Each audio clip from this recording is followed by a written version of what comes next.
Okay. Now, once you have this insert edit image box here, then you have to go and click the little file button here. That's going to lead you to the Moxie Manager screen.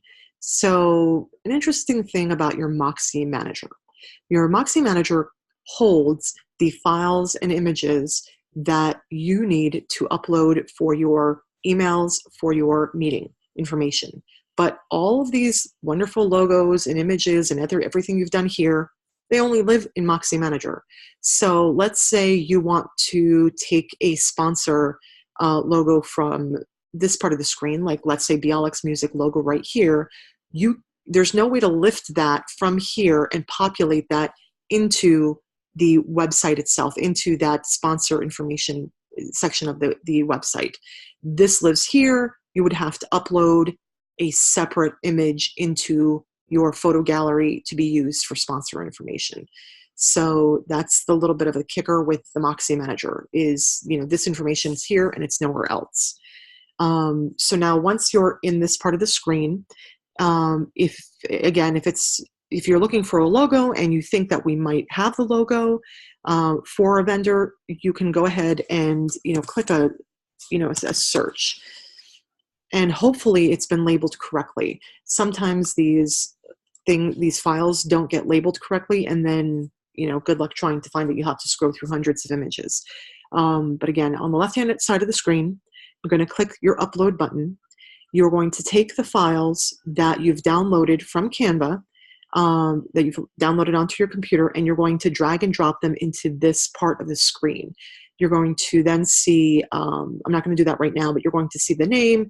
You're going to see a status bar. The status bar starts at 0. When you click the little upload button, it's going to go from 0% to 100%.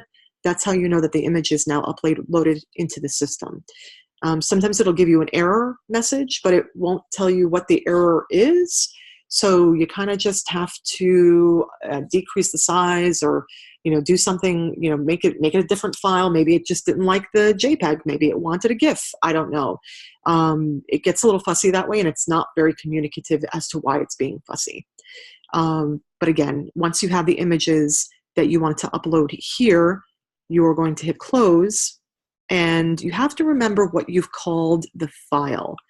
And the reason being is because you can sort through the various ways of sorting, for example, modification date, but that's going to take a long time. It goes from the oldest image to the newest image, and sometimes that information kind of gets blurry. Again, best to just remember what you called the files in the first place and then do a search for them.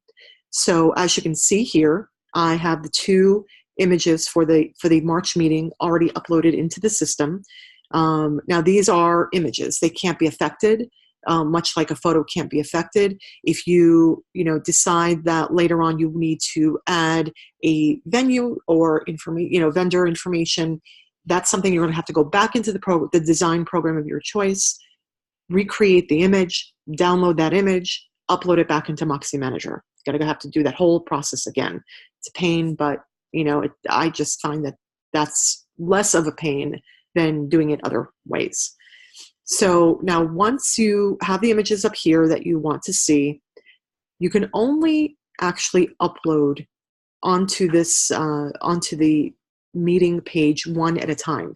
So you have to click on, let's say, this one right here and click insert. Okay, and then it inserts, and then make sure that your tab is underneath that image.